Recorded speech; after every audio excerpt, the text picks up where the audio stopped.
Okay, Adobe Illustrator. It's an incredibly powerful program with nearly limitless creative potential, but it can be more than a little daunting at times. I'm Levi with Totoroho Studios, and today I'm going to teach you the top 10 shortcuts you need in order to work Illustrator like a pro. So whether you're brand new to the Illustrator scene or a seasoned veteran, these are for you.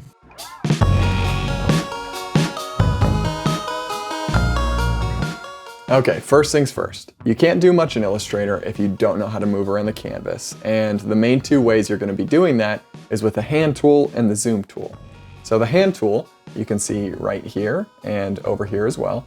It replaces these little scroll bars. So you can see it's kind of cumbersome to come over here and move around like this unless you really need to move quickly. But with the hand tool, you can just hold down space and click and drag in any direction. And this way you can move wherever you need to on the canvas, and it's super simple. As soon as you let go space, you're back to your previous tool. Another option for the hand tool is just to hit H, and that will take you to the hand tool permanently until you switch to another tool. So the zoom tool works pretty similarly, except for it zooms in and out.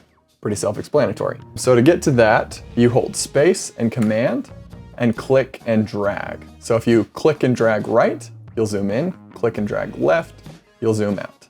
And notice that this says space command, not command space, because command space is going to bring up your spotlight search. Same thing with that.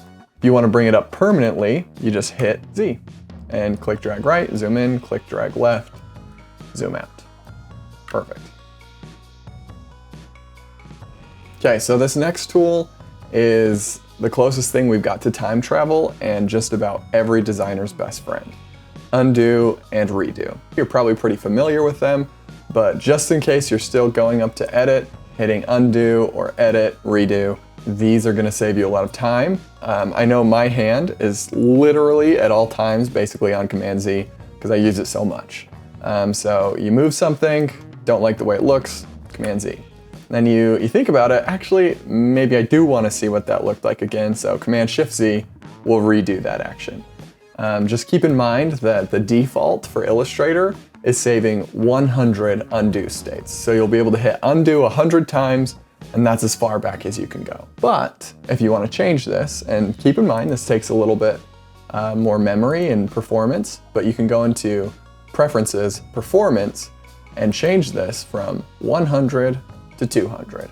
And you'll even get a warning here on a lot of computers. It'll just say, by the way, this requires more memory and may impact performance. Just keep that in mind, but undo, redo, super helpful, and will really carry over to most programs where you're creating.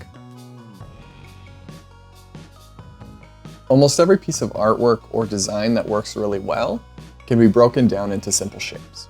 Whether you're looking at Leonardo da Vinci or Michael Beirut, rectangles, circles, and triangles will be very prevalent in their work. The key to a great composition is often nailing the initial read, and using the rectangle and ellipse tools to design the overall look of an image can help you hone these skills. To get to the rectangle tool, you hit M on your keyboard and just click and drag. Very straightforward on this, and there's a few modifiers that can really help level up your usage of this tool. So, for example, if you start drawing this and you're trying to get to a square but you're not quite sure, you hold Shift, it'll lock it at a 1-to-1 ratio. If you want to move this around, you're not quite happy with the placement, but you're pretty happy with the shape, don't want to exit out, you can hold space and move it to where you want it to be. Perfect, right? Same goes with the ellipse tool, which you can get to by clicking L on your keyboard, or you can find both of them over here. You can drag and make any shape you want within the ellipse parameters, whether it's oblong or more circular. But again, you can lock it at a circle shape if you hold Shift, and move it around if you hold spacebar. Learning these tools will help you create the thumbnails that really sell your design in the early processes. Whether you're pitching them or whether you're just trying to help yourself find that initial read, these primitive shapes will come in handy. Whether you're looking to add a bit of personality to your design with an illustration, or looking to build a brand, or planning on doing some beautiful custom type, the pen tool will be there for you. Mastering the pen tool can absolutely 10x your Illustrator game. As far as my career goes, once I really got a grasp of the pen tool, I felt like I could take on almost any project that came my way, and it really helped me develop a lot of that confidence in my skills. To get to the pen tool, you hit P on your keyboard. That brings up this little guy, and he's got the asterisk on him because right now this is basically the universal pen tool. So you can come over here, start drawing. You got this, this, this, and this is just happening by clicking. And then once you've got this, you can see if you hover over this, you get the subtract. Okay, you can delete points, or you can get the addition symbol. You can add points. Command Z. You can hold Option, and that gives you the ability to grab these points and curve them, give them Bezier curves. And another cool thing is if you hold Option and go to a line instead of a point, you can grab, drag, and create something where it's keeping these points straight, but adding curves to these points. That can be really helpful when you're doing more complex shapes. And a lot of these you can actually do while you're drawing shapes as well. So let's say we're trying to draw a shape that's pretty similar to this one right here, right? So you can come up here. Okay, this top one, let's actually just start down here with this guy. So you can click and hold, and while you're holding, you hold Option, and this allows you to create a Bezier curve on one side without affecting this side. So let's drag that up here, let go, click, drag, and then hold Option again, and that lets you do that new angle. This is really helpful for the more complex shapes. And once you master the basics of Illustrator, and especially the basics of the pen tool, everything will kind of fall into place because it's built really logically, where more than learning a million tools, you just want to learn a few tools really well and layer that experience to do complex artwork and designs. As I started developing more and more in my career, type continued to terrify me. Because if you do it extremely well, most people won't even notice it. But if you do it poorly, it'll keep you from working on the projects you actually want to. And it can be deceptively difficult to master with all the minute facets like kerning, leading, size, weight, overshoots, and all the other crazy words that will keep you up at night. But the first step to mastering type is knowing how to get to it. And the easiest way to do that is by hitting T on your keyboard. That brings up this little type reticle, and you can start by just clicking. Let's say something standard like hello world. Okay, Command Enter to exit edit mode. And the first problem we're running into is that the type just isn't big enough, right? So let's bring up the character panel. And you can see you've got the character options here and here already. But to bring up more, you're going to hit Command T on your keyboard. And this will bring up all this stuff. Your panel might not look like this yet. And if it doesn't, hit those, and there will be an option to show options right here. And that brings up all these nice little things like this, these. They all come in handy the more you get into type. So first things first, let's make the type a visible color. So let's click white over in our swatches. Now we're going to come down here and grab this corner and hold Shift. Just drag that over. That makes the type bigger. You've got kind of an odd number here. We want to keep our text at actual whole point sizes just so they view better and make more sense if you ever ship it to anyone else. So I'm going to hold Shift and click down, and that will do it in increments of 10 pixels. So right now we're looking at that. Not too shabby, right? Let's do something nice. Let's go to Enter. That's the typeface that the rest of this is done in. Let's pick light. And sometimes with a more humanist font like this, it looks good to bring in the tracking just a little bit. Okay, not too bad. Let's try something else. Let's try using one of these. Let's do all caps. Let's bring it up here so you can see it a little bit better. And when it's all caps, it might look a little bit better to open this tracking up a little bit. Let's bring it maybe down to like 75. Okay, look at it. And the bigger your text is, you're gonna have to do some custom kerning to it. So to do that, you can click in here, get T for your type tool, click, hold Option. You can use the left and right arrow keys to bring that spacing in a little bit.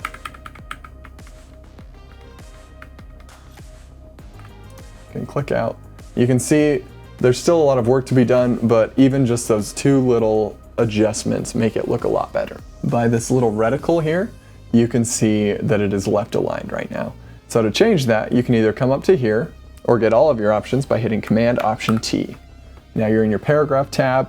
You can edit whether it hyphenates, you can edit the space before your paragraph, the tab amount, the indent amount, and align center. Okay, let's move that. Now if we changed it to something like, it's gonna stay centered, right? So that works great. This next tip is something that I learned right out of the gates almost 15 years ago when I was first learning Illustrator. And to give you a little backstory, when I first got into Illustrator, it wasn't because I wanted to be a designer.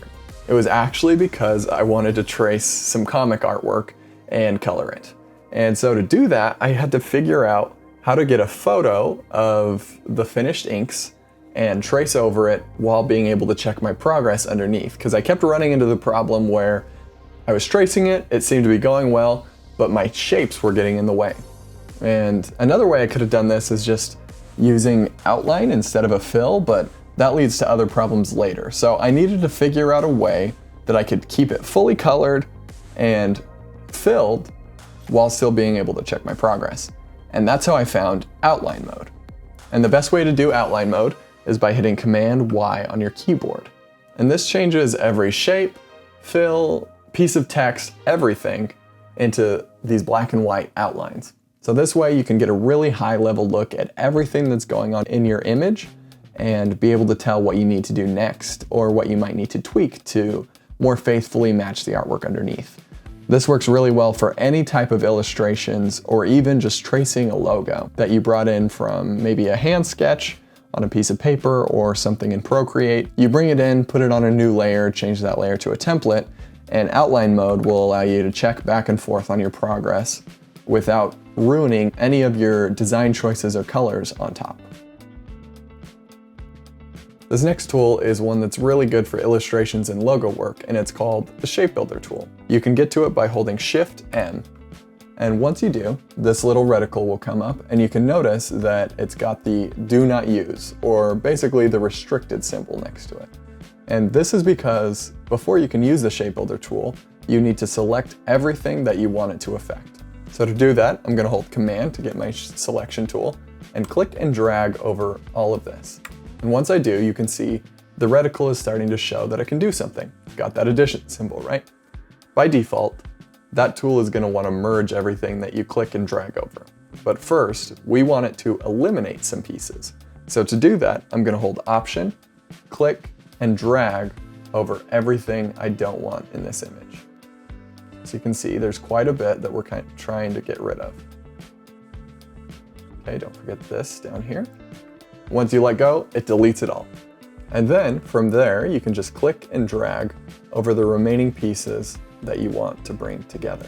Really quickly, you can shave down a lot of those primitive shapes that we talked about earlier into a finished product. Right here, you'll likely be familiar with a lot of these shortcuts because the cut, copy, and paste are nearly universal in all programs. So coming into Illustrator, they shouldn't be a surprise that they're pretty similar. But I wanted to highlight their uses, especially some of the modified pastes. This first one, let's just do it. Okay, cut, Command X. And to use the paste, if you just pressed Command V, it's gonna put it right in the center of whatever you're looking at, right? So that's not super helpful because I cut it from a place on the board and I want it to go back there. So how am I gonna do that? Obviously, one is Command Z, that's gonna help you do it. So let's hit Command Z and just get rid of it. And instead of hitting Command Z again to have it show up, I'm gonna hit Command F. And you can see that pasted it back into its initial place. And so paste in front is actually really powerful because it does a few cool things. It pastes it directly in front of any object that you have selected. So for example, if I pasted it in front of this, it would be pasted on top of it in the layer hierarchy. That way you can really delineate where it is in that hierarchy instead of just putting it at the top every single time. The second thing it does is it pastes it in the place that it was. So if you cut anything from this board and you hit paste in front, not only is it going to paste it in front of whatever you have selected in the layer hierarchy, it's also going to paste it back in its original spot. And so this is really useful if you're copying something like this and you want to put it on more artboards because you want it in the same place every time, right? So you can use paste in front for that. Paste in place does the same thing, but paste in front I like to use more just because it gives you more control over where it lands in the layer hierarchy. Another tool like this that's really helpful is Command B. So that's going to paste it behind anything that you have selected. So both really powerful and both give you more control over layer hierarchy than a lot of the other stuff will. So this next tip may not seem as exciting as some of the other ones, but it's actually a lot more powerful than it may seem. Let's get to it by hitting Shift-O on the keyboard. That brings up the Artboard tool. And the Artboard, for those of you that are a little newer to Illustrator, basically is just the working space of this canvas. So the Artboard tool allows us to manipulate that. First of all, once you get this open, you're allowed to change the dimensions. You can change the orientation really easily. You can change the name really easily. And this is what I think makes this tool really powerful. So let's zoom out using Space Command, click drag left, zooming out, perfect. And I'm gonna move this around. Okay, so first I'm gonna put it there. And in my workflow, speed is king. The faster I can get things done, the faster I can move on to the next project and keep the creative juices flowing, right? And iteration is something that really helps me get that speed into my workflow. To do that, I'm gonna click, hold Option, and drag down. And if I hold Shift, it'll lock it on a straight line or a 45-degree angle. So I'm just gonna pull it down right here. You'll see that that duplicates everything that's visible and not locked on the layer. And once I do that, I can start to make some tweaks to my initial design without losing anything from the first one. So you can see, okay, maybe I wanna change how this logo is looking back here. So let's move it around. Do I like this more? Double click, get out of isolation mode. Okay, that's not too bad, right? It frames that maybe a little bit better. But let's try something else. Shift-O to bring up my tool, hold Option to duplicate, and hold Shift to do it in a straight line. Okay, hit V for my selection tool. Okay, let's double click that again. Let's drag it around. Let's put that kind of right in the center like that first thumbnail shows. Let's see if I like that. Maybe click S, click, drag, hold Shift. Okay, I'm scaling it. What do I think of that? I don't love the gradient in that, but using this iteration helped me look at these different options without having to use undo, redo a ton, and it helped me decide really quickly that, yeah, maybe this is my favorite, or maybe I just want to stay with the original. Either way, understanding how to iterate is something that will be immensely helpful for you in any job you decide to do with Illustrator. The grid can be imperative in transforming your ability to create consistent layouts. And if you're using a consistent design language, your layouts will feel more professional, stable, and put together. To get your rulers, you need to press Command R on your keyboard, and that brings up these guys up here. And as you can see, you can click and drag and put one of these anywhere on the canvas. And if you look up top, you can see it's telling you at how many pixels you're going to be placing that. And that helps you create a pretty consistent guide for something like this. Let's place that, hit Command Z to undo, and move back down here. So this next one, Smart Guides, is something that you might already have turned on, but if you ever lose it, you need to know how to turn it back on because I think it's super helpful. So if you hit Command U, brings up your Smart Guides. All of this stuff that's telling you that it's an anchor, it helps you snap, helps you align, Command Z. It tells you exactly what you're selecting, the outline, how to align to anchors, baselines, everything. Those smart guides really save you a lot of time and guesswork. Here's our last tip, and I have it listed as a bonus because I honestly don't really use it a lot for its intended use. But I can remember all the times I accidentally hit a key, didn't know what I did, and everything disappeared. And the last thing we want when you're getting used to a program is one more reason to panic, right? First, let's make everything disappear. Let's hit F. Hit it one more time. You're in full screen, which might be helpful. You can still see your rulers, I guess, but everything else is gone. Hit F, and it brings you right back, right? Let's hit Tab. Same thing. This time you've got almost nothing, but you're like, I guess I can arrange documents, switch my workspace, close this thing, maybe that'll fix it. Hit Tab again, and you're back to that. I really don't use it a ton for its actual use, like I mentioned before, but if everything's missing, you don't know what to do, this should be your first visit. Now that you've mastered the top 10 Illustrator shortcuts, it's time for you to head down to the description and check out a link to this PDF. And in it, you'll find a list of Illustrator shortcuts that you need to get started. The more time you can focus on learning these and implementing them, the more effective you'll become. At least for me, shortcuts single-handedly sped up my workflow more than anything else because I do a lot of repeatable tasks and a lot of tool switching. And the more that I can reduce these down to shortcuts, the more time I have for the stuff that really matters. That's what we're about at Totoroho Studios, is helping creatives just like you focus on what really matters, hone their craft, and build the career of their dreams. And if you liked this video and want to see more like it, let me know in the comments. What do you want to learn next? And in the meantime, hit subscribe so you don't miss it, and I will see you next time.